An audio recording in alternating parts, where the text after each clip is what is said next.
Ang bilis nga daw ba ng karma? Matapos nga ang nasabing di umano ay pandaraya at pagmamanipula sa nakaraang Miss Universe pageant kung saan ang corona ay kung hindi dapat kay Miss Philippines ay kay Miss Cote d'Ivoire ay napunta kay Miss Mexico. Bali-balita na ang nasabi nga pong may-ari or presidente ng Miss Universe na si Raul Rocha ay may kaso or criminal charges. Ilan sa mga ito ay ang drugs, fuel, and weapon trafficking. Ang bilis nga daw bumalik ng karma. Yan ang naging say ng mga netizen. Mula rin sa naging update ng GMA News, narito po ang ilan sa mga nasabi nga pong charges di umano kay Raul Rocha, ang presidente ng Miss Universe organizations. Miss Universe President Raul Rocha has allegedly been charged with drugs, arms, and fuel trafficking between Guatemala and Mexico. Ito'y ayon sa report.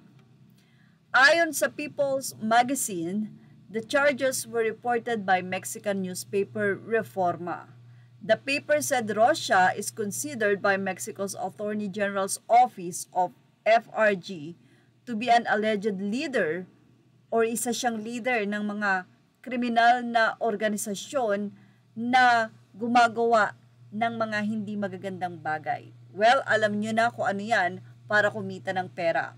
The report also said that Yasmin Mayoral Marin, an agent in Mexico's Specialized Prosecutor Office for Organized Crime, requested an arrest warrant for Rocha on August 6.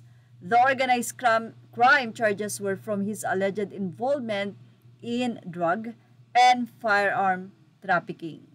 Kasabay din ng balitang ito ay ang pagtakas di umano ng dating may-ari din ng Miss Universe na si Ann Jokratatip, kung saan ay nagpunta nga daw ito sa Mexico at may daladalang bilyones na pera na ayon daw ay nakulimbat din ito sa kung anong organisasyon sa Thailand. But anyway, wala pang sinasabi si Ann kung may katotohanan ba ito, pero di umano ay naglabas na ng warrant of arrest sa kanya dahil sa hindi nga daw ito umattend sa nasabing hearing sa isang kaso na isinampa sa kanya.